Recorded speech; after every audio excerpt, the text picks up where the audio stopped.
Todd and Rob in the afternoon. Afternoon delight. With Todd and Rob. Oh, yeah. There we go. Hey, Rob, welcome to the new media show. Welcome back. Well, it's great to be back, and it looks like you're not using your boom mic. Oh, yeah.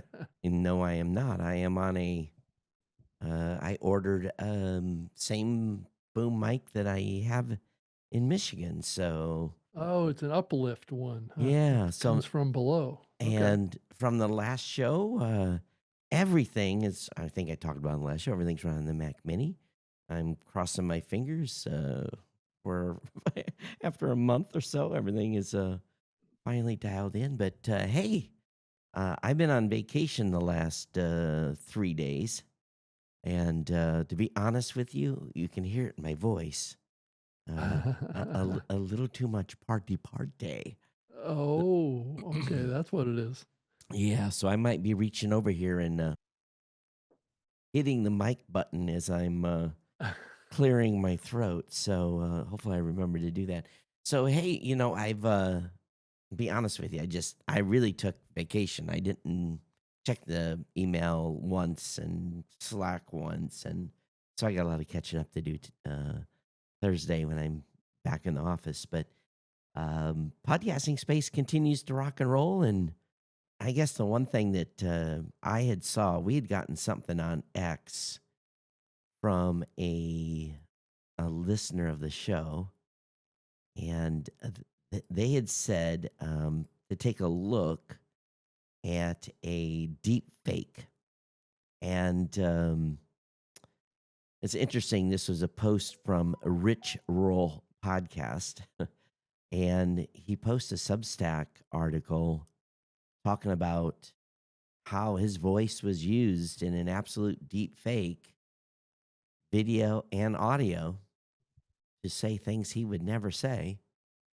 Yeah. And I guess it's caused quite the uproar, and there's been a few people that have commented on it, and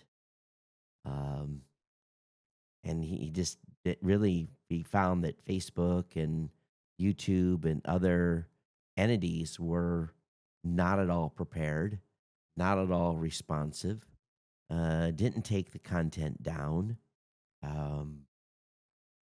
And I continue to see some of this type of stuff that happens with Facebook too. I had some personal stuff, of late, where they never respond. Their safety team never responded. So I just wonder if this thing has gotten to the point where the Autobots are now, deciding what they want to respond to, and we're going to have to protect ourselves at all costs going forward, literally, because we have to. Well, I think these tools have been around for a while now, so I'm not, and I've been seeing them being used quite often, basically around big name celebrities and people that are very, very famous. So I've seen this a lot over probably the last 3 to 4 months. Yeah. I'm not surprised that it has entered the podcasting space, if that's what we're talking about here, or is it just it's a podcast. just a video, like a short video that was made? Yeah, it was a couple of different things, but the main thing is you can see this person's mouth moving, and Sure. It looks like him, and you probably I didn't actually watch. He just described, and I Well, think this is the going to be capability of the notebook LM is Yeah. kind of like that, but I don't know that you can use no. another person's likeness. No, but they used his voice and used his likeness, and it looked like him, and it sounded like him, and he had no recourse. So and the main thing was he acknowledged that this is going to happen, but the bigger challenge is how do you, if Facebook and YouTube are not being responsive to these types of activities, then how do you protect yourself when you need something taken down that is not true? Okay, so anyway, this tech now, it just lets it easy. It's easy to do a date fake. And how do you protect yourself? Yeah, I don't know that you can. That's the honest truth. But why did he have so much trouble getting a response from Google and others? Now that's the next piece. Yeah, I think it's a little bit of a Pandora's box, right? It's like, well, do we want AI content to be taken down? Do we want, I mean, how much kind of blowback do we want to accept on AI content? So I guess at the end of the day, when it's unauthorized reproduction of another human being that is um, fraudulently portraying something that person that's being portrayed is saying that never said or never intended to put into an AI, that's a different matter. So Yeah. I don't know how you protect against that. There's going to have to be almost like in the early years, like a DRM or something like that, where your likeness and your voice is locked to some sort of a, you know, like encrypted message in the content that, but I'm not really sure how we would technically do that at this point. Yeah, I at this point I'm not sure that you totally can. Yeah, it's So not, I don't think it can be stopped at this point. well, I'm not sure it's not going to be stopped, but I sure would like to see, when an individual is being disparaged and Yeah. No, I think that's the line clearly, this cross. So you yeah, should be able to activate, the safety kind of systems that Facebook and these platforms have to, yeah, I mean, it's unauthorized, unapproved deepfakes, yeah, right?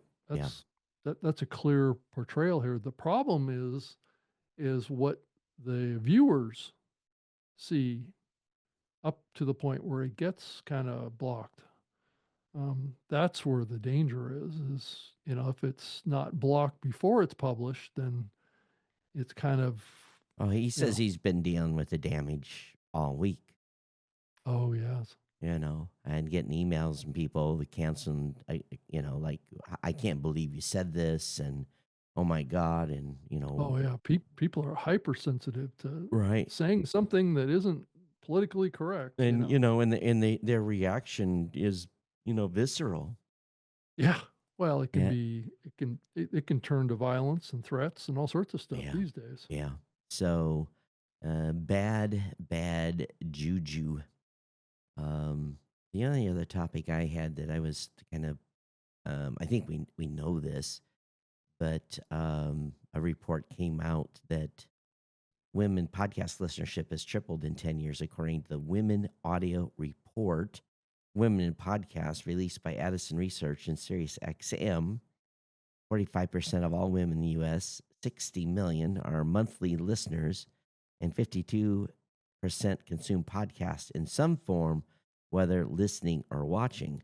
I have no doubt that it's tripled. I would be surprised if it's not quadrupled. Oh yeah. Yeah. Uh, but again, if we think back 10 years ago, we saw a major, major, major influx of women. I would say maybe 12 or 13 years ago now, not necessarily 10, and I think the majority of new content being created, I think we're still seeing more women creators come on board than we are men, as far as percentage wise. Yeah, So I see whole teams in the podcasting space that are pretty much all women. yeah, Um, if you look at the percentage of staffers that work for a particular platform now, I would say that it's dominant on the female side now. yeah, So, I mean, I just look at a platform like a Spreaker or any of these platforms, and most of the people that work there are women. yeah. So, yeah. But as far as So, actual creators go, and at least on my side, the number of shows being produced are, if it has to be 50-50. And I haven't, oh, it's just general observation on my part. Yeah. So, Though I still hear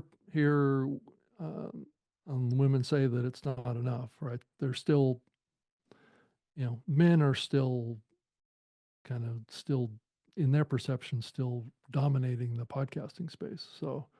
Um, so anyway, it's just one of those things that has been evolving for many years, yeah. and I've been saying for years that I thought eventually women were going to pretty much take over the medium. So, and it's definitely heading that direction. So, Well, I've never really done an analysis of the top 200 chart.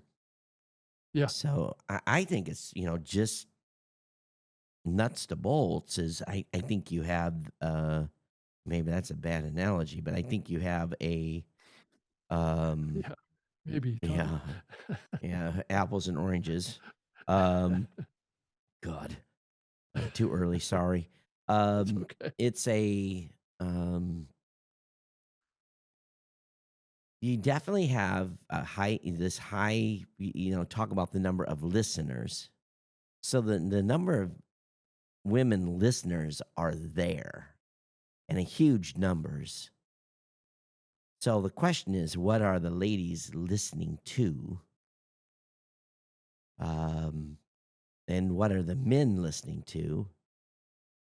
Per, uh, there's a couple of shows that I listen to that have women in it, but not solo lady shows. I've been listening to shows that have women as co-hosts, Yeah, or they're the host and a co-host, one of those types of deals. yeah, it goes the whole spectrum. Yeah. Right? Yeah. I don't think I listened to any solo women shows. I have to search around. I should search around and find some and subscribe on a regular basis. But I would bet, because true crime is so high in their genre of listening, I would think, and a lot of those shows are created by men. So I would probably, just on a hypothetical basis, assume that a lot of ladies are listening to a lot of men's shows as well. I might be Oh, wrong. sure. Just No, I because think just because of true yeah, fan. I mean, not true fans, because of uh, true crime. Yeah, yeah. No, I can putting a little weight on the scale. Yeah, I can definitely see that. Yeah, I've been kind of scrolling through X, kind of looking under the search term deepfakes, and there's all sorts of commentary in here that's going on about it. One has a woman giving some commentary on it, saying that the House and the Senate in the U.S. here has put forth a bill that says the Fakes Act was reintroduced by a bipartisan group of members in the House and Senate. The Fakes Act would protect us all from deep fakes and voice clones by creating a personal property right for everyone to their own voice and likeness. I don't know if that stops it, but it's there has to be some technology to authorize, or kind of like music, right? So it's almost got to have the same kind of like audio authorization.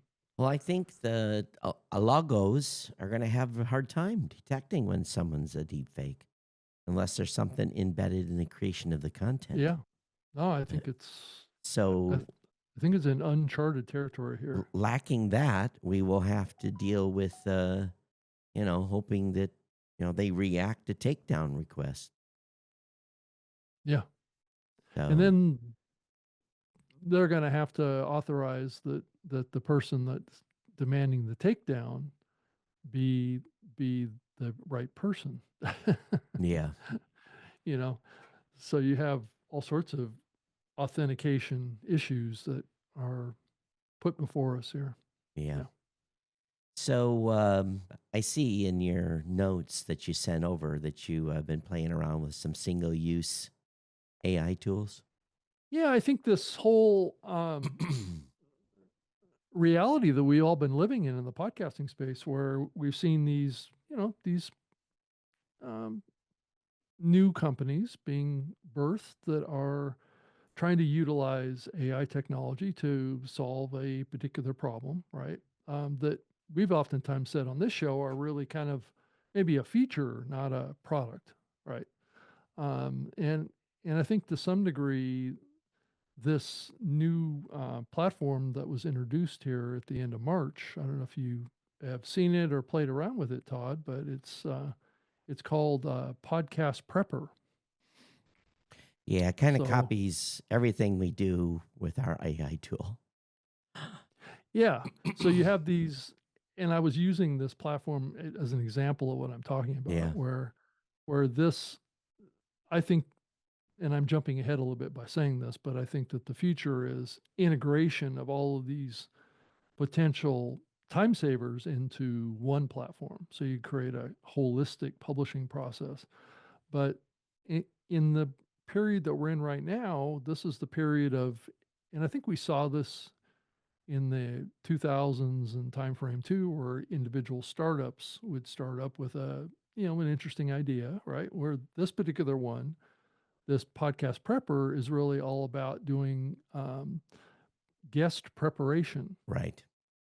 to supposedly reduce the effort that it takes to prepare for an interview by 95 plus percent, Todd. Um, so, when you have to ask the question, well, they're going about it in a pretty systematic way, and they're being clear about what they're doing with the product. But I think as the podcast industry starts getting pulled into AI, I think what we're being pulled into is more work, not efficiencies. And now, granted, this might offer some efficiencies, but then again, you're going to have to go through and check everything in this Oh, thing. yeah, for sure. So you're going to have to do a lot of work around this. It's not as simple as they say it is here, where you just give it the guest name and it does everything for you and spits out Yep. questions and the bio and all this stuff. I don't think it's as simple as that. That's The, the problem. the way we approached it was guest name, and you have to upload the bio, you have to link to their LinkedIn Yeah. and any other supporting links. And then we don't create a background about the guest. We create what is the topic of the show going to be about? What are you going to be discussing with this guest? And then give me 10 suggested questions. Give me 10 suggested topics. And then you can add your own. I'm at this point, I'm not going to bring back what the education is. I'm not going to talk about their awards and honors. Uh, I just think that leaves too much to. You need to do a little bit of work on your side, largely because, like you said, this data is not 100% accurate that comes out. So questions and topics, that's what we restricted our tool to, because I don't want to give I don't want to risk having hallucinations in the outputs, because that could really spell trouble if you took that just by pure value. Yeah, and I'm a pro AI kind of a person and how I look at these things to play around with the tools, but I also think that there's potentially, and this is one of those areas where you're really playing around with with the content, right? And Yeah. you're really um, giving AI a lot of license Yep. in controlling what your content is. And if you take it, with what it gives you, and you only do that, then you're kind of shifting your mental abilities as a human over to the AI to do all the thinking for you and all the learning for you. And I think that's a dangerous place for us to go. Though I think, this can be helpful, but I just wonder if it should be viewed as something that's not something that you should solely use, right, based on its exact recommendations. Maybe you can learn from it Yeah. to maybe do a better conversation in your, in your show, and take it as a suggestion, but don't take it as the only thing that you can think about. It's it's just So, like the outputs that we put out. We put a warning on and said, "Hey, this is AI generated. You need to validate these right. outputs." And even in my show summary, this show specifically, I have to be real careful because we cover such a range of stuff usually Yeah. during the show that it will often either get something you said wrong or something I said wrong. I have to QA that summary.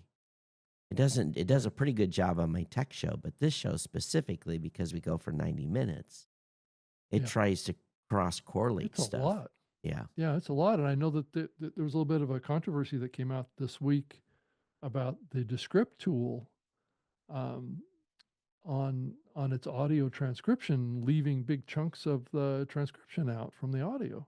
Oh, that's not good.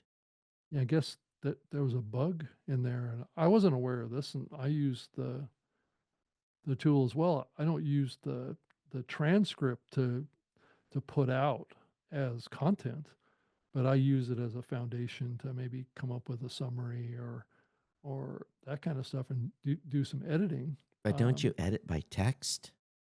Isn't was Yeah, the text yeah, missing? yeah, you do, but I've never noticed that. Hmm. But I don't actually go in and edit every word in the text Oh, when I do the editing. yeah. So it's it's usually, there's a layer of editing that I do in the Descript tool, but it's very kind of superficial. It's like pulling out some ums and ahs and things like that, and then maybe some gaps between words and things like that. But that's about the only editing that I do in Descript. And then I export it, and then I actually will go through and hand edit it in a wave editor. So that's where I actually pick up all of the edits. So there's a multi-level. So what my goal is with the Descript tool is to cut down on the editing that I have to do, not eliminate it entirely. So I just didn't realize that it just was leaving out big chunks of text in the transcription. Yeah, that's not a good bug, and hopefully they get that fixed. Yeah. Hey, did But you? I've actually never noticed it before myself. So Oh, yeah.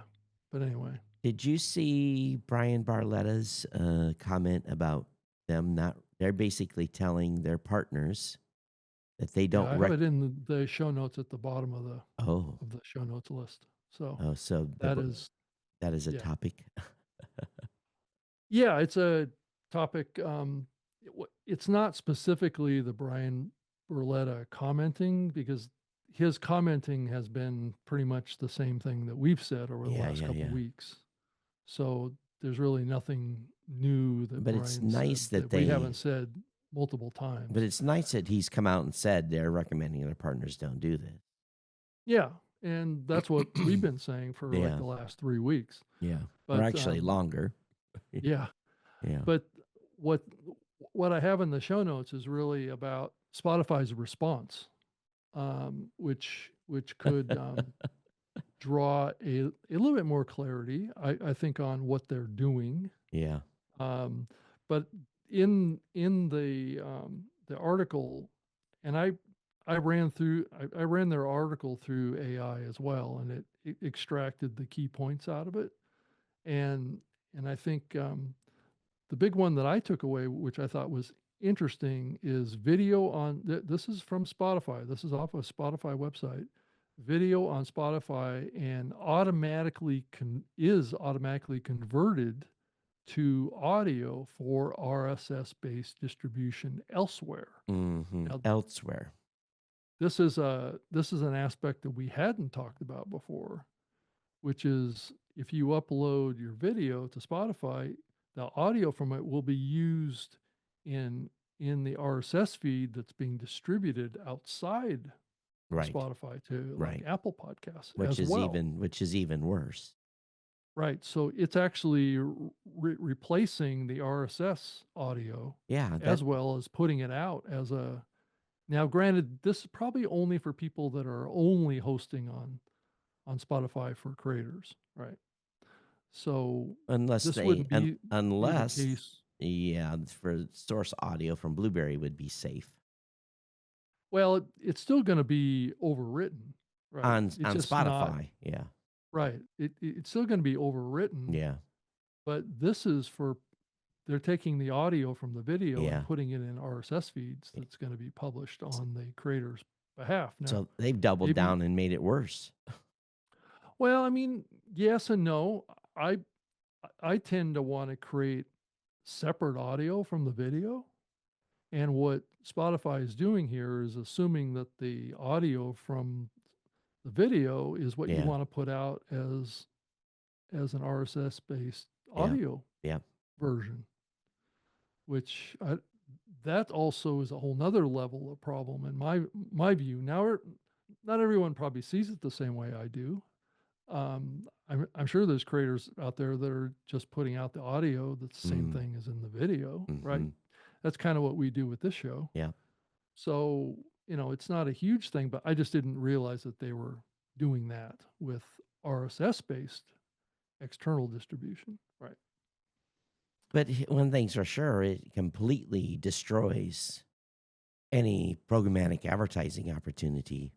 Well, again, you get what you get with Spotify, and if you're hosted with Blueberry or Libsyn or Well, Podbean,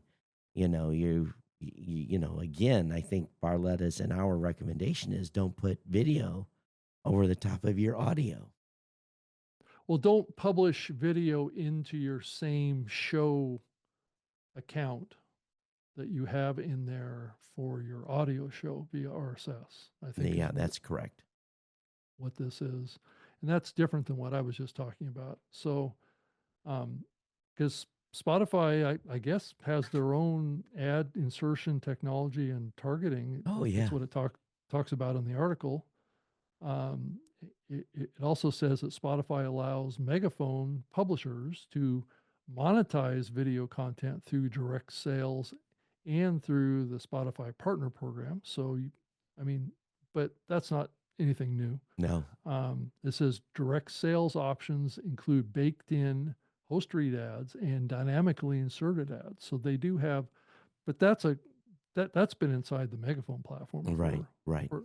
for a long time. But I And don't know there's that it had it and for and video. generally to be part of the partner program, Right. that doesn't mean if you host on Megaphone you're part of the partner program. That's something that's got to be clarified because there's a small list of networks that are in the partner program.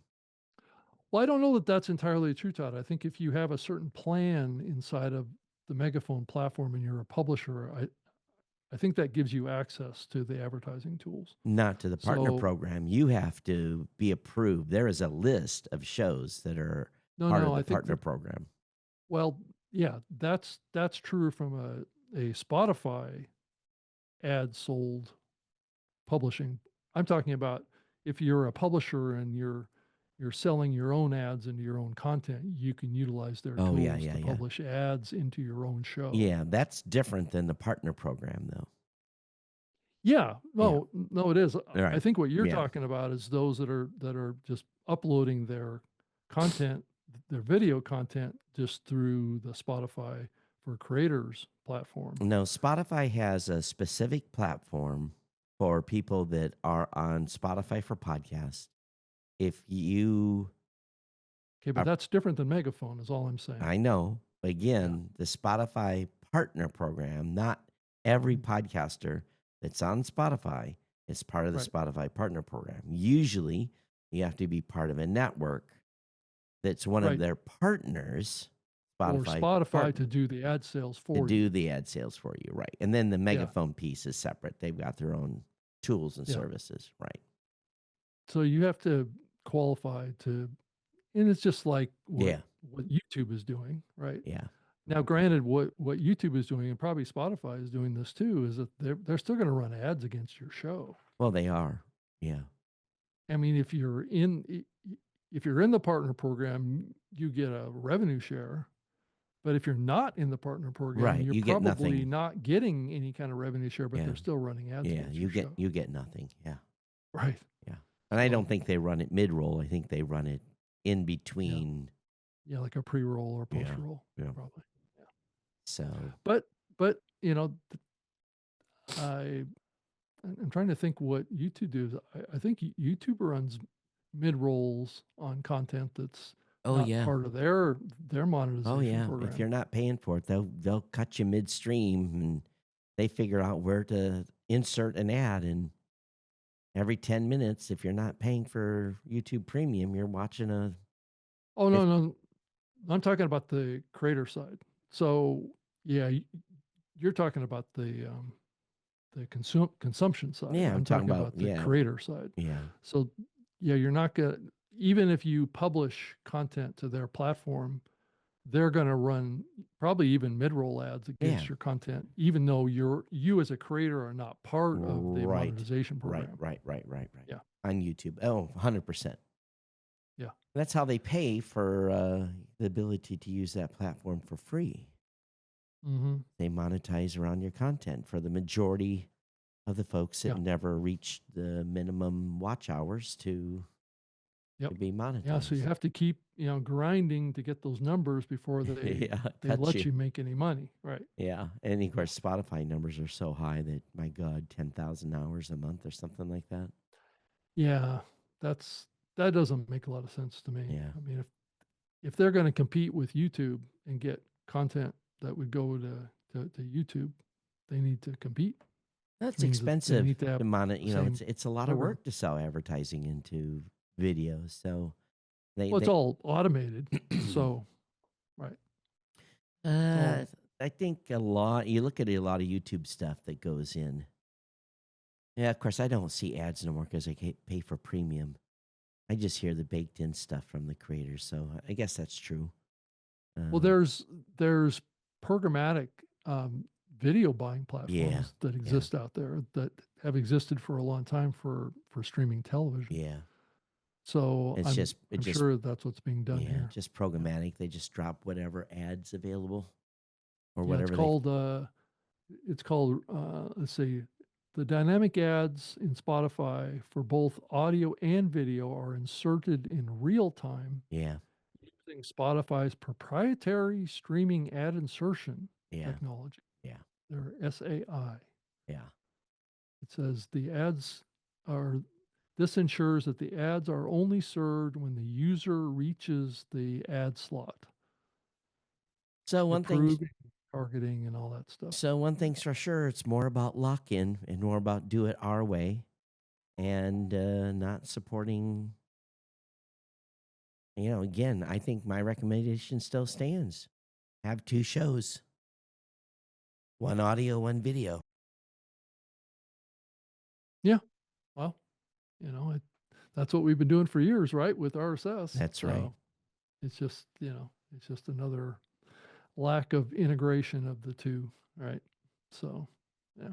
But it really doesn't address Brian's recommendation or our recommendation. They just doubled down.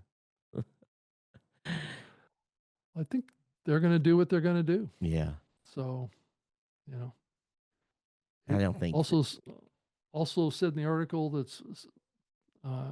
Spotify is positioning video podcasts as a major growth engine, highlighting the 270 million users already engaging in video on the platform. 270 million. Well, we've already seen the reports that the engagement doesn't mean more dollars.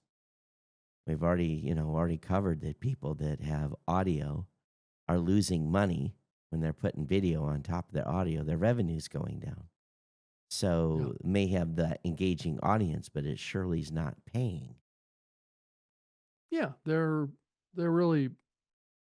I mean, it's either one of two things. They either want to disrupt RSS, or they didn't think about the ramifications of their strategy here. Well, I had discussions with them, and them wanting us to implement the API to be able to send video over, and we said no. because of this exact discussion point, and they are hell bent on going the course with with what they have. So Yeah.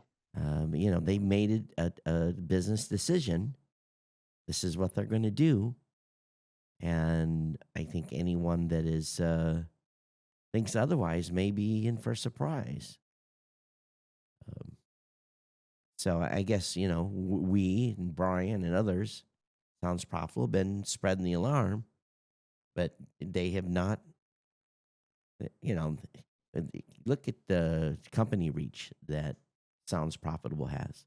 How many companies they're working with, and for them to basically tell their members, "Hey, you're getting screwed. Don't publish, your video on YouTube on top of your audio." That's a pretty strong statement. That's Yeah, and the, James Cridland's been saying the same thing too. yeah. So and so what you have is the industry, or as Adam kindly refers to it, is the podcast industrial complex, have made their stand and said, this is bad. And Spotify's basically said, screw you. This is the way it's going to be. And that's fine. So people know the playing field. Now they have to make a business decision on which way they're going to roll. Yeah. Yeah. And, I'm like, I know which way I'm going to roll. And that's not rolling with Spotify. That's for sure. I don't know why they felt like they had to do this practice of stripping the audio out of the video, to have it a separate thing. I mean, especially if that show is already in their catalog via RSS. Ease of Why not publishing. just leave it alone? Just leave it alone. Well, That's all they have to do. They want one-step publishing. They want you to publish the video, and we'll take care of the rest. That they're making it as a convenience to the podcaster that doesn't have a clue. Because video first people don't care about the audio unless they've gotten dialed in. But it comes across as not realizing even their own infrastructure. It's almost like an engineer decided, well, we might as well just do this because it's easier. It's easier. I am absolutely convinced that's the case. Yeah. Oh, for sure. I mean, without regard to, all you have to do is just block the audio from replacing the RSS feed. Right. Audio. That's all you have to do. It's not really any more complicated than that. Yeah. It's fine if they want to strip the audio out of the video and put that out as a MP3 file to external RSS. That's fine. I mean, if that's what the content creator is okay with, then they'll enable that. How about an A/B option? Yeah. Right. Just a choice, right? Mm-hmm. Or I can upload my own audio version.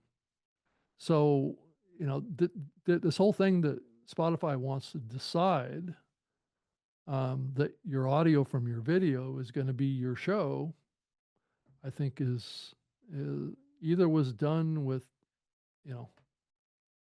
less than stellar intentions here, or it was just done because it was easier, which isn't a very good excuse. Right. So, yeah. So anyway. Well, and at the same time, they're jumping in on audiobooks. So they've invested some money there. And at the same time, Acast is signing some former Spotify exclusive shows. So, so people continue to shift around here and there. I don't know. I guess we'll see. Yeah, did you see the Nielsen stats that showed up in the Pod News report today that was gauging total TV and streaming snapshot? Oh, yeah, I did see that. Yeah, and it's showing that YouTube is just dominating. Oh, I have no doubt. Yeah. So it says for March 2025, YouTube is at the top of the list for consumption. Wasn't there something else higher than that in YouTube? Wasn't there a let me go to the No, bottom. it's the biggest one. Oh yeah, 12%. 12%. The next closest one is Netflix at 7.9. Yeah. And then other streaming 6.1, whatever that means. 5% Yeah. Disney, 3.5% Prime Video. Other is probably the OTT apps out there. But it's that are- surprising though they say that broadcast is still 20.5. I just find it hard to fathom. 24% still cable. And 11.7% is other. What is other in TV? You got broadcast, cable, and streaming. What is other?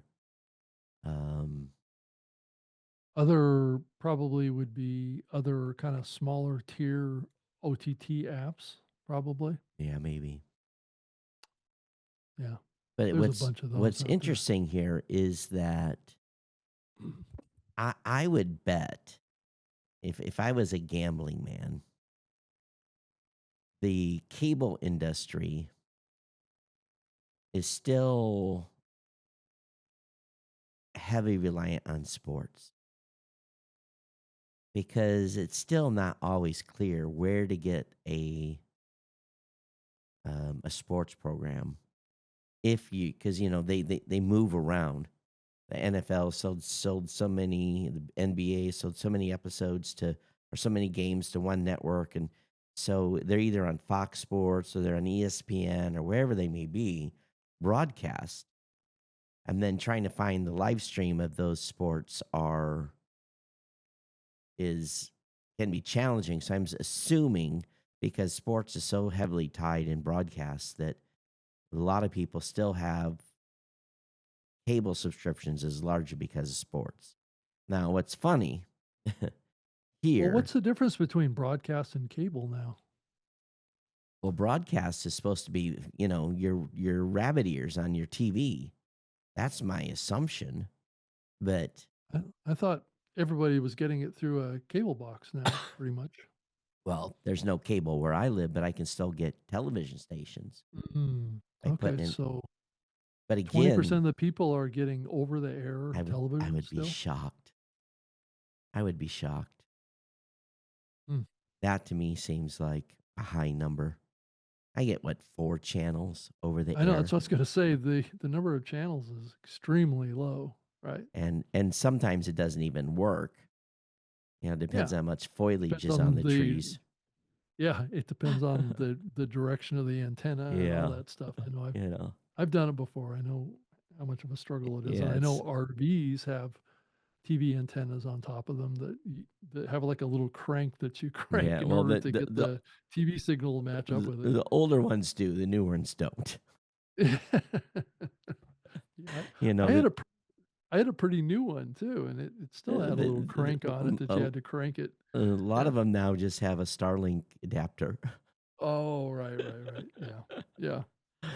But, But that's a different kind of that's like taking you into the streaming side. yeah, for sure. But yeah, it's just interesting how cable and broadcast are holding on. Yeah. If you combine them together, it's based on this Nielsen study, it's 44.5%. So it's the biggest chunk. Yeah, well, if you think about it too, where I live, Dish is the only thing you can get. If you want, maybe that's what they're considering broadcast is Dish and those, because where I live, that's it. Yeah, there's no Yeah. cable, so you have to have Dish. So maybe they consider that broadcast. Could be. Yeah, Maybe. I would assume where that's come because I can't imagine people are using rabbit ears very much. But people don't even what the hell are you talking about rabbit ears? Yeah, and your signal sucks too Yeah. on that. But if you look So- at it at 44% for broadcasting cable and 43, it's almost even Steven here. Yeah, which is also a shock. Yeah. I don't think so So because my don't think kids so? are, there's still that many people that are still living in a different time. well, if you think about the percentage of people that live in rural America, that's the only option they have. Yeah. So if we true. ask, what is the percentage? What what is the percentage of people in, oh my God, I can't type this morning, of rural America? I think it's 12 or 13%, something like that. 20%.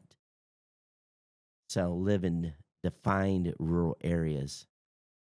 So that makes sense. If you have a number that's in the report that's what, 24%, that accounts for all those rural subscribers that are on a Yeah. broadcast, almost exactly 20%. But I don't think all my neighbors have. Well, I think about it. I think about driving down my road that I live on. Mm-hmm. Yeah, almost everyone has a dish from Dish Network. Yeah. So that must be, I just don't know if they're lumping that in under cable or they're Yes. under broadcast. Right? Cable's cable. Yeah.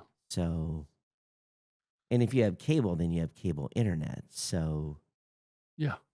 Right. then, That's the then others. that number, then that streaming number, those that have cable then can have. So I would venture that there's a portion of people that are on cable that are also, part of that YouTube streaming and Netflix. It has to be. Well, we do it.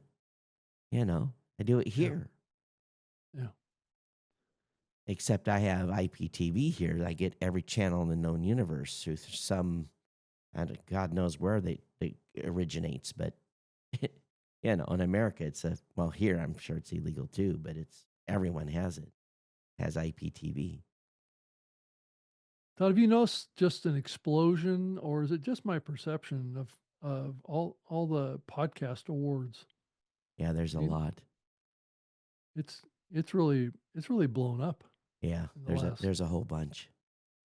Last 2 years. I mean, a lot of them are happening now over in Europe, which is adding to it, and up in Canada and Australia, and so it's getting scattered all over the country, Yeah. all over the world. Yeah. So, but it's just remarkable how many there are. They're just in Pod News from the 14th. Yeah. There's, I think, mentioned of at least 2 or 3 awards. It's funny. I've recently had some more offers on podcast awards. People wanting to buy it, and I just put a ridiculous number on it. That'll keep them away, won't it? Well, it's a valid number. Yeah. If you look at from an acquisition standpoint, yeah, here's the number. Right. You want it, write the check. And the problem with it though is I'm going to pay full tax on that. It'll be, of course, it's a bad problem to have, right? When you have to pay tax. I know. I guess so. I just got done with my writing the check to the IRS and sending it on the 14th. Oh, you did. God. Yeah. No fun. Yeah. And I look at the number and I'm thinking, God, if I could just have 10% of that back. Yeah. Yeah. Or 25% of it back. It'd be nice to get a tax relief here, right? I don't think it's going to happen. Well, from what I'm starting to learn that taxation in this country isn't really needed. Well, depends on how you look at the monetary system. They got to tax something. Yeah. It's I here's the thing. It's completely non-podcast related, but if they could just eliminate property tax nationwide, if there was no property tax nationwide, that means when you are getting older, and I look at the property tax that my sister, my mom, I pay, and I'm thinking, well, especially for retired people or older people, after a certain age, that just doesn't make sense. The property tax just that my sister pays. I don't know how they would keep the house. They planned well for retirement, so they're going to be fine. But I'm just thinking, how do you afford Yeah. $12, $14, $15,000 a year in property tax Yeah. on a property you own outright in retirement? If you have Right. Well, that's the problem, right? yeah, So, plus, for, I'm starting to learn from some economists that are saying that based on the monetary system that we have in this country, the government, when we pay money to the government, they just destroy that money because the Federal Reserve makes money. yeah, oh yeah, So, that's the problem with it. That's how I mean, you're not you're that, really giving the government money. They already have the money. yeah, They loan that money to us. All we're right, doing is paying it back. yeah, So, right? I mean, it's all based on debt. The whole thing is yeah, based on debt. yeah, And I'm also hearing that that U.S. government debt clock that's out there, that yeah. 36 trillion, that's actually a count of how much money that the federal government has put into the economy of the U.S. That's been bought up by other people as part of the debt. Right. That's how much has been Yeah, put in as a yeah, loan yeah, to all of yeah, to the economies of the world and the American people. yeah. And so when we pay taxes, we're actually paying back the government Yeah, on the loan that they gave us. that's right. So, I think all of us have this perception of what our money is, and it's not what we are being Yeah, told it is, that's why people are big into gold and silver. right? It's it's all funny money. Yeah, It doesn't really have any inherent value to it. yeah.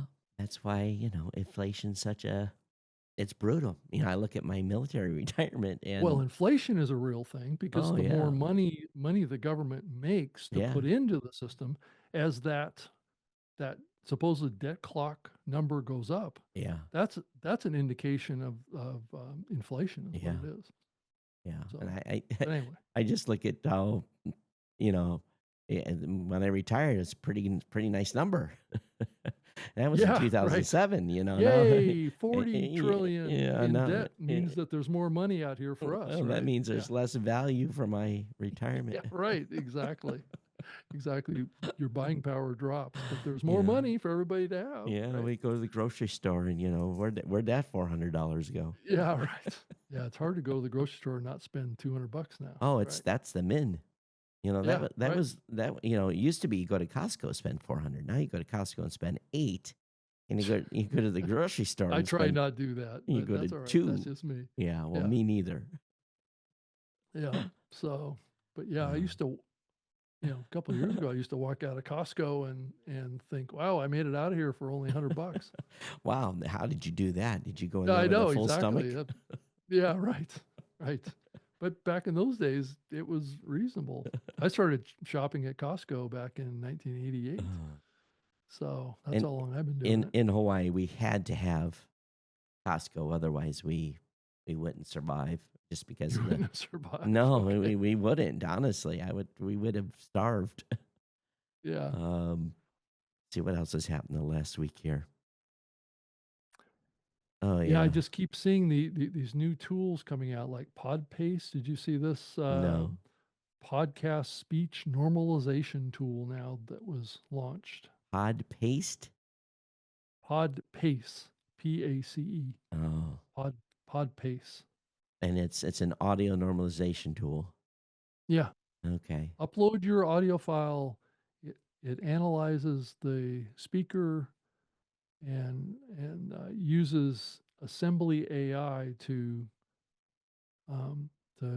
normalize the audio, I guess. So what does that So cost a month? it doesn't say.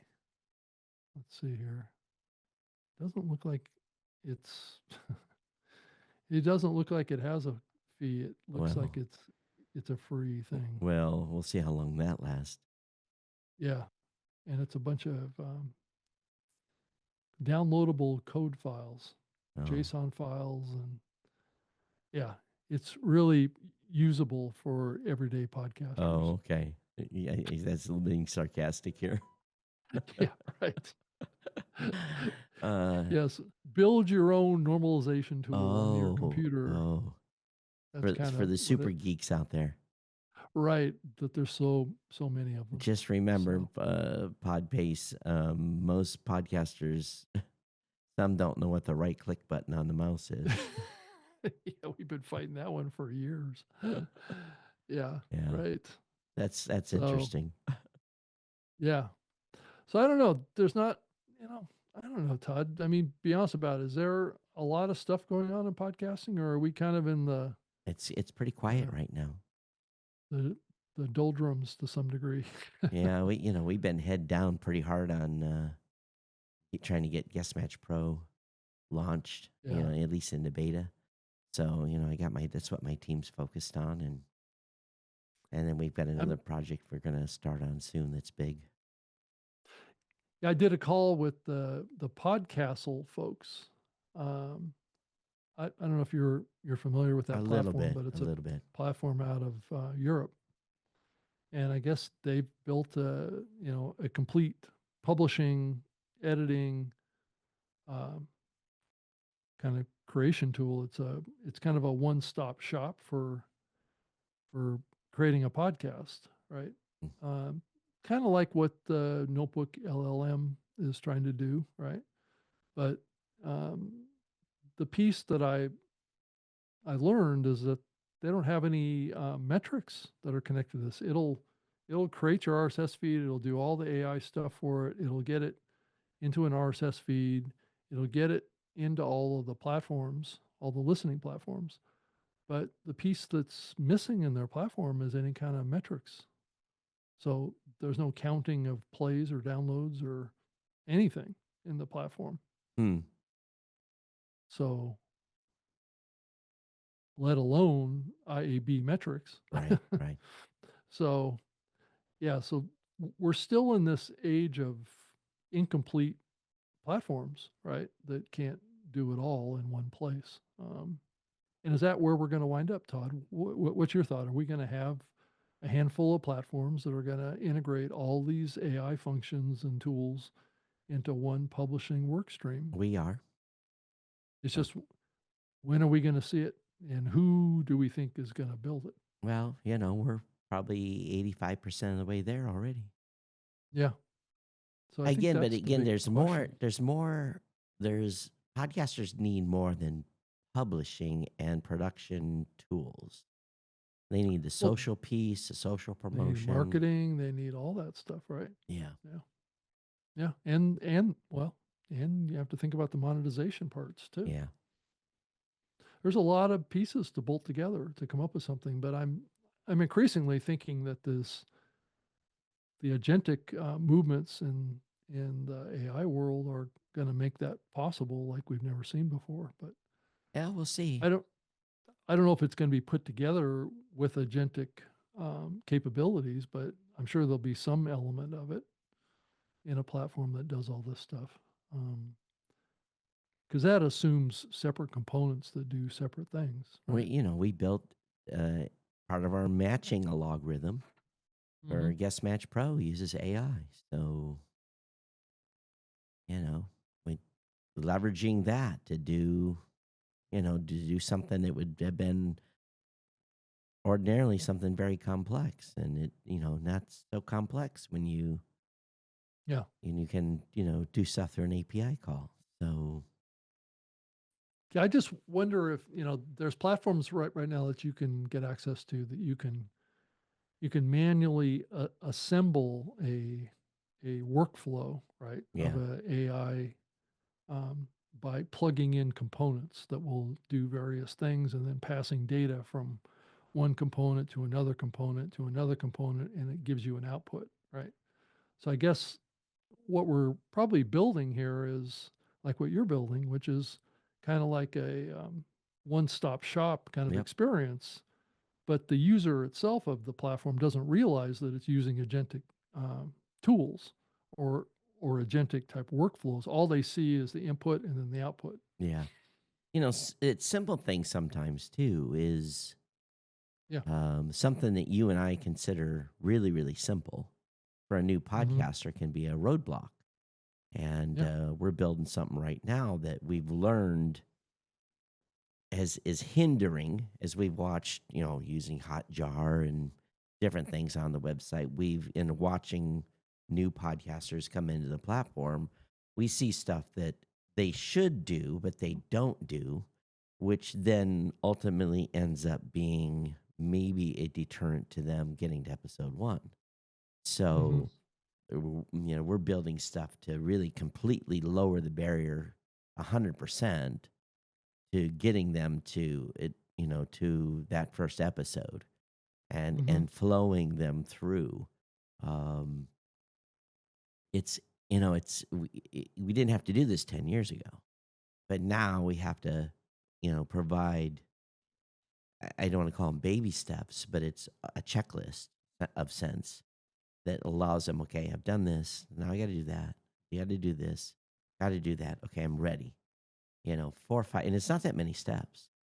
Just a few Mm-hmm. steps of critical things, and then those situations where, um, as an example, do you need help in creating the description for your show?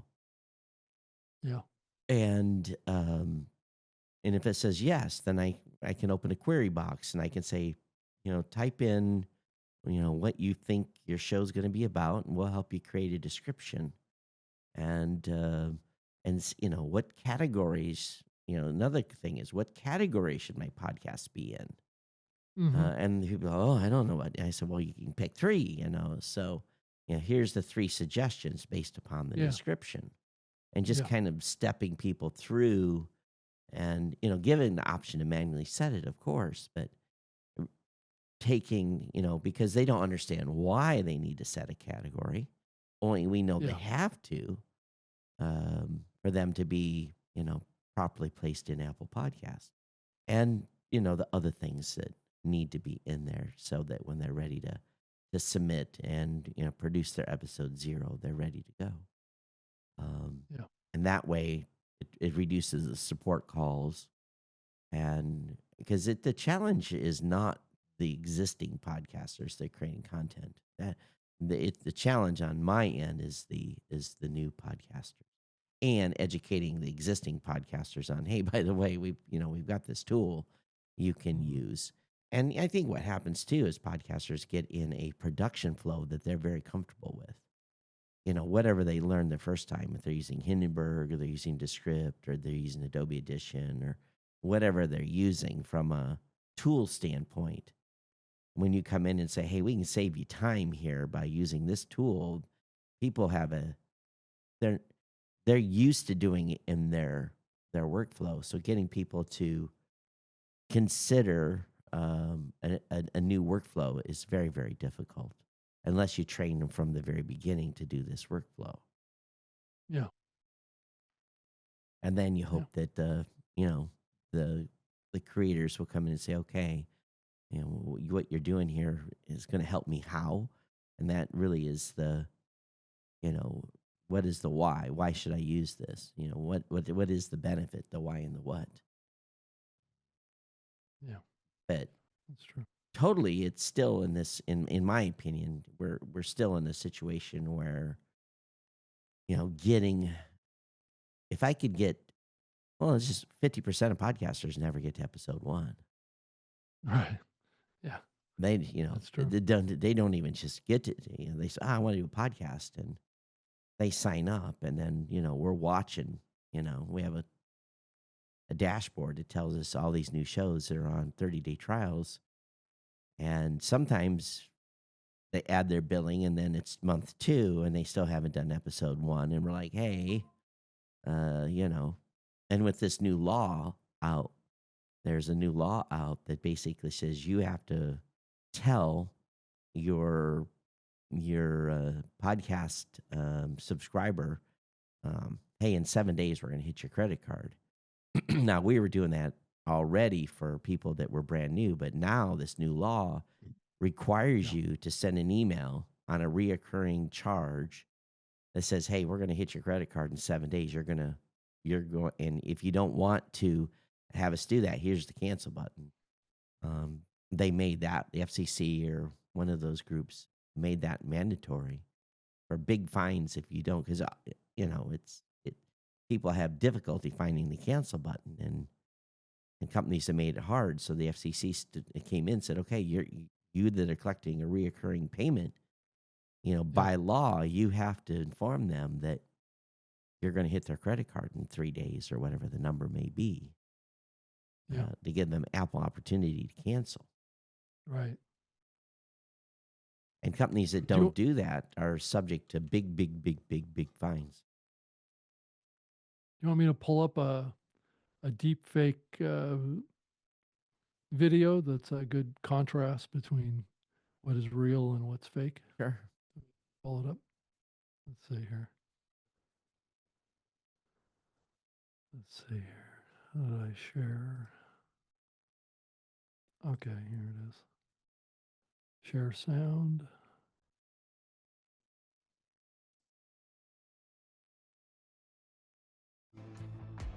I would like to welcome you to the era of synthetic reality.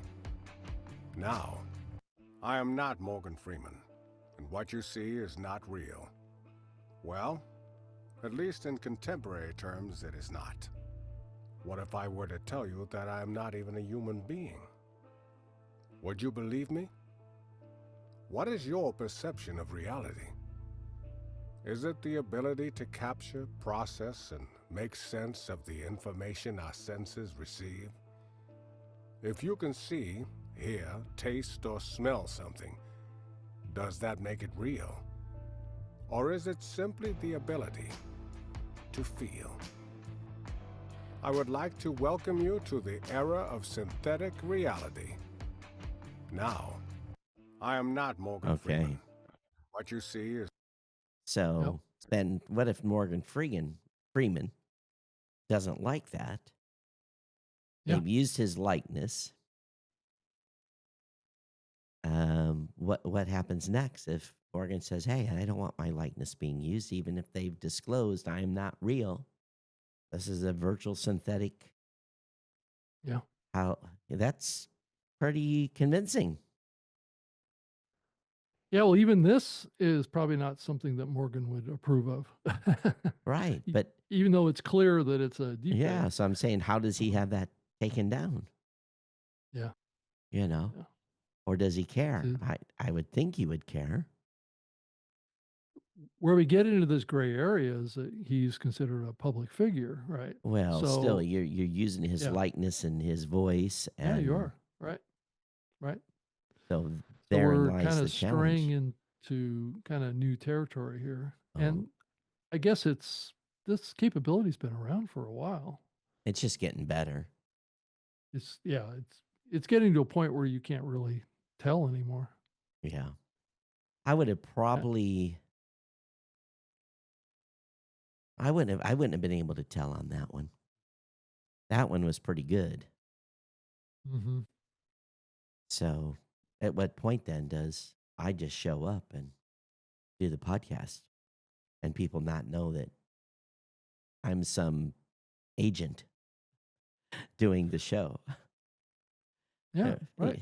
No, I think there's a good chance that we'll get there, Todd. Oh, I think so, for sure. I mean, I don't see any roadblocks. So then I can create content 5 days a week and sip margaritas. Well, the question gets back to is whether or not people are going to use AI to create the transcript that is then used in the video. Oh, I'm sure. So even our words aren't even ours. Right. Oh, they're already doing that. I know of a guy that's doing a show. It's an audio podcast. It's completely created by AI, 100%, end to end. And it's a news summary show. Yeah, so every word that he says probably comes out of not even an AI generated transcript that he then pastes into a video into an clone engine. of himself. Absolutely. Right. And it's not even a clone of himself. He's not even using his own voice. Yeah. It's an AI clone voice and AI clone video. Or you go to 11 Labs and you license a voice. I know people that have submitted voices to 11 Labs, and you're you pay to license the voice by the minute. Yeah. I have a good friend. It's a very loyal Blueberry customer that his voice is available on 11 Labs, and the man has some chops. He's got a voice that's made for radio, made for podcasting. A deep, garbling voice. It's just like, Yes. yeah. Like the movie trailer voice. Yeah. Right. Or you can just think about, some iconic radio people, Howard Stern or, folks that were just, world renowned. And all of a sudden their voices are available. Now, Howard Stern's probably not going to make his voice available, but what happens to people that are dead, Right. voices that are being used, that's already an issue. Yeah. And then again, there's a lot of past. we can say at the beginning, hey, I'm real. But what if I say, hey, I'm real have the AI say, hey, I'm real? Then, you can cheat disclosure. Oh, I'm real. Mm-hmm. And if, it's just like, what do we have on this show? We have 600 plus episodes. That's about how many hours is that? That's probably about 900 hours of content. I'm very certain if we took those 900 hours, they would completely learn our mannerisms, our preferences, and I would have no doubt that we could create this show in the coming couple of years completely with an AI tool. One thing that I've noticed with some of the AI platforms that I've talked to that are doing the voice cloning is that when they started doing voice cloning, this was a few years ago, they were requiring people, and I remember Descript required this too in the early years, where you had to like voice an extensive script and go through like 4 or 5 different versions of it and tell a story, and that's what created the voice clone. Yeah. Was these deep training data that we were giving it through giving them a recording. Well, I've noticed that the more modern ones, like Descript and this one that I talked to just the other day, that Podcastle is taking like a 5-second audio clip. And that's what they're using to generate your voice. So it's That seems pretty narrow. But it's like this focus on trying to make it faster to get it done, right? Yeah. Less of a hurdle to get it done.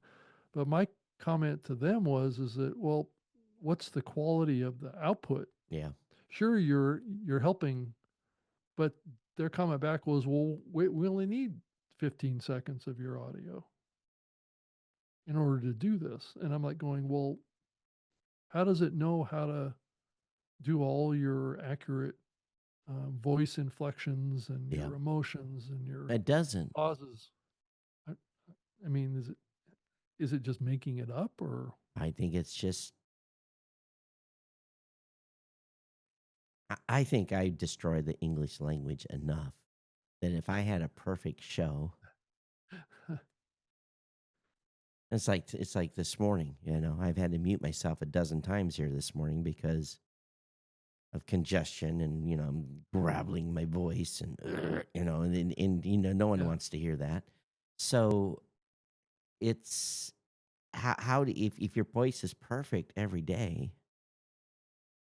we all get colds. We all, we have morning voice, nighttime voice. And it all depends. I got on the headset this morning before you got on. I'm like, oh my God, I sound horrible. I started reaching over to adjust the tuning of and I'm like, no, I just need to drink more water. And right. Just because my voice is, it does yuck. raise, right. It does raise a lot of questions around, this concept of training data. I've been thinking a lot more about this lately and I think, as I think about, like Tesla or whatever, my car getting better and better in driving based on training data, right? That it gets from my car and millions of other cars. But I was starting to think about this at a different level too. I don't know that you want to give the AI. Okay, let's say you want the car to drive as safely as possible, right? Mm-hmm. If you give it a bunch of training data that tells it that it's okay to, do things that are not legal, right, in the training data, then it's going to think that's what it needs to replicate. So, so that's what kind of pushes this issue around only giving the AI training data that is perfect, right? Or tells it that this is the right way to react to something or the right interpretation of something versus giving it everything and it knowing all the flaws and the errors, right? Well, you just heard what OpenAI did. They made it so it can remember the conversations you've had with it.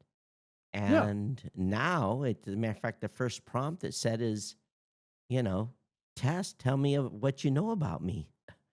And kind of scary Right. on that I've done output. that. Yeah. Yeah. I've done that test many times. But But it's just just do it now when they've just switched the memory on.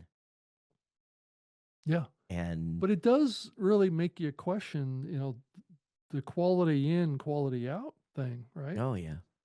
I mean, if it's learning how to think about you as a person, you probably don't want to give it all the negative things about you. You only want to give it the positive things, Of right? course. Or you want to give it the safe way to drive. If you're a car and an AI that's driving a car, you want the car to know how to drive safely, not, So here's unsafely. here's one that'll mess your mind up. All right, so this thing's getting smarter. Well, some people will argue with me on that, but it's learning a logarithm. Let's just use it that way. It's learning our patterns of speech and writing and Right. questions that we've asked and everything. So are we agents already? Are we in the matrix? Are we really here right now? Well, I think that the same concept of our existence is exactly that. Yeah. Each one of us operates autonomously, Yeah. right? And we connect with other things, Yeah. right? We transfer information from one place to another. That's the exact definition of Yeah. what an AI agent is.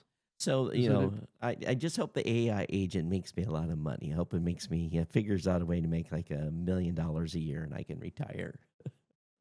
Yeah, I think that's the big thing that I can't really get my head around is that, how is AI going to be any better than us when it's Oh, I don't only think been trained on us? the only thing it's going to get better at. So, for But it must example, get other well, input. well, you think It's- about is the speed. So let's just break it down the into. speed is a different. Let's think yeah. about the science piece, and talk about looking for cures for cancer. Now they can run instead of it takes so long to build profiles. Now Right. they can have this thing building profiles and running 24/7, and they have all this additional data. They got the DNA, they've got da. So I think what will happen is the breakthroughs will come from the ability of the AI to be faster. Now, how does that affect us? If it's truly agentic, what I could say is, hey, keep your eye on the United prices going to Heathrow, and Yeah. predict, when the Yeah. lowest price is, and then buy that ticket. Right. So it could save us money. It could, or it could end up putting us in first class and spending $10,000 on a seat that we didn't want. So you Right, never right. know how this is going to work. Depends on what that priority is, right? Yeah. Is it comfort? Is it being able to sleep? But Is if it- all of us are using Right. that same tools, then the playing field is leveled, and then it's again you're all competing for that one ticket that's 10% less or whatever it may be. So I, I don't know. We'll see. It's untold frontier here, and on the creator side, it's pretty exciting. But at the same time, I still go back to my hypothesis here that people are going to be seeking out original voices. Maybe not. Maybe the AI voices will get so good that they won't want to hear Todd and Rob banter about economic reform, what we did just a few minutes ago. That 5-minute segment would be gone.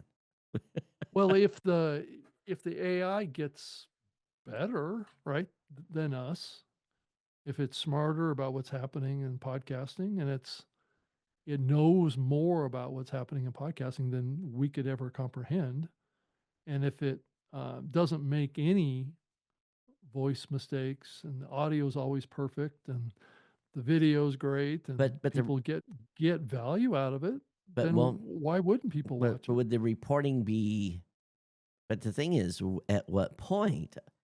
Okay, so if we're just going to say, as an example, Android App Antenna Pod version 3.80 has been released. Among some new features are you can leave comments at the so basically you can report Yeah. on that.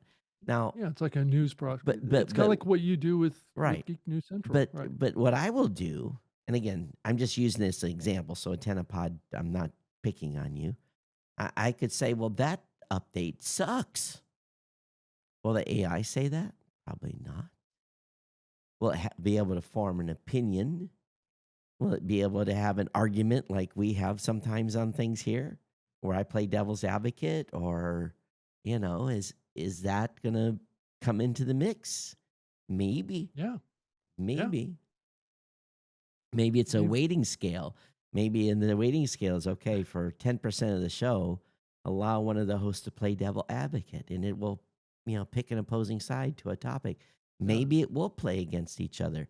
But then again, do we cease to be humans anymore? Do we cease to be creators and creative and just allow some machine to do something? It's kind of scary.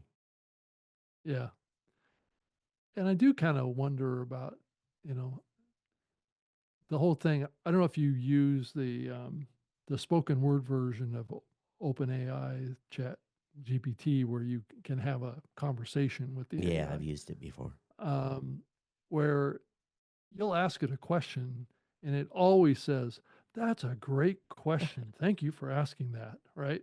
Yeah. And it's always so appreciative of everything when you're like going, I asked you a very serious question. Yeah, and you were yeah. like going, "That's a great question. Thank you for that." Well, and that's I'm like going, I just challenged your intelligence. well, this is the challenge we had in the AI in writing the emails for the show summary.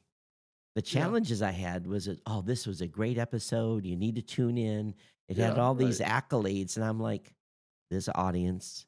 So what we had to train, and it was very difficult. It was the hardest prompt I wrote, was to get that stupidity out. Remove the accolades, remove the flowery language, just give the information. The audience already knows this podcast. They already have a relationship with the host. You do not need to praise them. Yeah, oh my, this is the best episode ever. Don't do that. It may have been the worst. Yeah, right. You don't want to overplay something that could have been bad, right? It's not like you don't want to make a, like an AstroTurf scenario. If it was a great episode, I'm gonna add to the email. This is a great episode. You need to tune in. Right. Or this episode kind of sucked. I've done that before. When I wasn't feeling good. Where's the sarcasm when you need it? Right? Well, give them a few years. Maybe they'll figure out the sarcasm. Who knows? But that comes from actual learning real human training data too. Yeah. But if we're only feeding it, the accolades and the positive and that was a great question, no matter what you ask it, right? Then it kind of loses a little credibility, doesn't it? Yeah, it does. A little bit in people's perception. It's just like clickbait on YouTube. I get so pissed off about the clickbait. I'm quitting. This is the last episode of this. or Yeah, they it's the end. yeah, and then you turn on it's the end of washing the dog, or Yeah, it has right, nothing to do with the end of a channel. So right. Do you need to quit now? Yes. yeah, Yeah. so yeah, the clickbait on So, YouTube is out of hand. Rob, we made it to the bottom of the hour, even with our technical difficulties today. okay. All right. I will send you a master file to replace the silenced audio. So Okay. I have If we editing can to do. edit it down a little bit, that'd be great. Yeah, it sucks to edit. Oh, yeah. So It anyway, you does. guys have heard this live, or heard we listened to this via podcast delivery. Yeah, there was a big blooper today, so you didn't hear it. Flaws and all. Yeah, So it wasn't AI, so you can count on that. yeah, yeah. The roadcaster decided to just it's kind of amazing. It's like they got all this stuff that's supposed to work, and then the Yeah. roadcaster just disconnects. I'm like, what the? Wow. What? And I had reset it. I had turned it off, turned it back on, thought I was good. Wow. It's just one of these things. Nothing is. It seems like nothing's. I guess I truly love my studio in Michigan because everything is wired. But then the problem is the wires get scratchy, and then I have scratchy voice, so it's a whole different Yeah. set of issues. Sure. Yeah, it's gonna be fun to turn the system back on from cold iron when I go back in about 3 weeks. Yeah, Okay. So you'll be back. That's right, in May. May 11th I fly out just before Okay. the podcast show in London. Oh, that's right. You're flying to London. Yeah, I got my airline ticket, and company didn't So pay for we'll, it, but I paid for my own upgrade, so out of my own money because I don't want to sit and coach. so yeah. So you say May 11th is when you get to London? No, May 11th is when I leave here. You leave there. Yeah, Okay. so that would be on a Sunday, on Mother's Day. I get home on the 11th, but I'm really not. I won't be on the train on the 12th, so we'll be able to do the show on the 14th. Normal time on the 14th. Oh, I thought that they. Okay, so you're not going straight to No, London. I'm going back to America first. Oh, you are. The Okay. cost to fly from here, I was going to just leave from here and go to London, but Yeah. the cost didn't make sense. It's cheaper for me to fly home and then fly to London. Really? Yeah. Yeah, the Wow. routing out of here takes you through Doha, and there's only a few routes, and it's very expensive with Qatar or somebody like that. Yeah. And if Okay. I wanted to fly United out of here, they still take me to San Francisco. Then they take me to London. So, Oh, that's a long flight from San Francisco well, it's, to London. yeah. And it's a long flight from here to San Francisco. So I Yeah. figured have a week in between, and plus I'm going to be suitcasing stuff to London. If you're Got it. going to London, by the way, and you're from America, they have new entry requirements. You have to get something else. I think it's what do they call it? See if I Is it a can. visa? It's to get not a a visa? visa. It's a.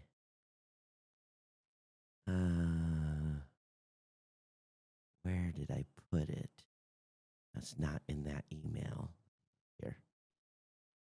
Yeah, there's a word for it. So if you're from America, and there's a number of countries, let's see here.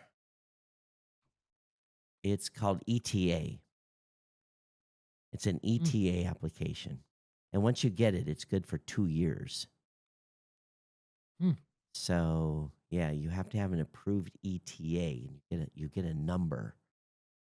Was it like a TSA type of thing? Some Almost? some sort of clearance, and it's good as long as your passport number doesn't change. Oh, right. I've drank nearly a whole bottle of water here. All right. So anyway, if you're going to London, make sure you get your ETA before you go. That's changed from last year. Last year, you just show up with your passport to the United States and smile at the camera and walk through the gate. So, Where do you get that from? it's on a UK website. Hmm. Yeah, I have have to Oh, it anyway. is? Just search for ETA UK, and it's on the gov.uk website. They say 2 to 3 days. Mine was 2 to 3 minutes. Oh, It well, that's approved good. almost instantly. It is a pain. They have an app, and the biggest pain is the app is scanning. You got to scan a bunch of stuff, and then you have to find your eSIM in your passport. And if you've got a new one, the instructions is wrong. If you have a new passport, the eSIM is on the hard page of your it's on the hard page of your passport picture. So Okay. I don't know if you've got one of those new passports or not, Rob, but they've got like the second page is hard as a rock. Hmm. It's almost like I know. a laminated page. Yeah. I mean, I've got one like that. Also has like an IR chip in it. Yeah, too. yeah. The older passports, the eSIM is on the back page of the passport. So the app tells you to scan the back page. Well, in the new passports, it's not. It's on the second page, on the Got it. hard bar. So Okay. anyway, Todd at blueberry.com, at Geek News on X, at Geek News, at geeknews.chat on Mastodon. Yeah, I'm at rob.greenlee@gmail.com. It's a great place to reach out to me. And I'm on X and Facebook and YouTube under my name. So you can find me over there pretty easily. So it's been great to do the show, Todd. Yep. We'll be back next week, I assume. Yep. Next week, same time, same channel. All right, everyone. Okay. Take care. We'll see you next All time right. here. All right. Bye-bye. Good night.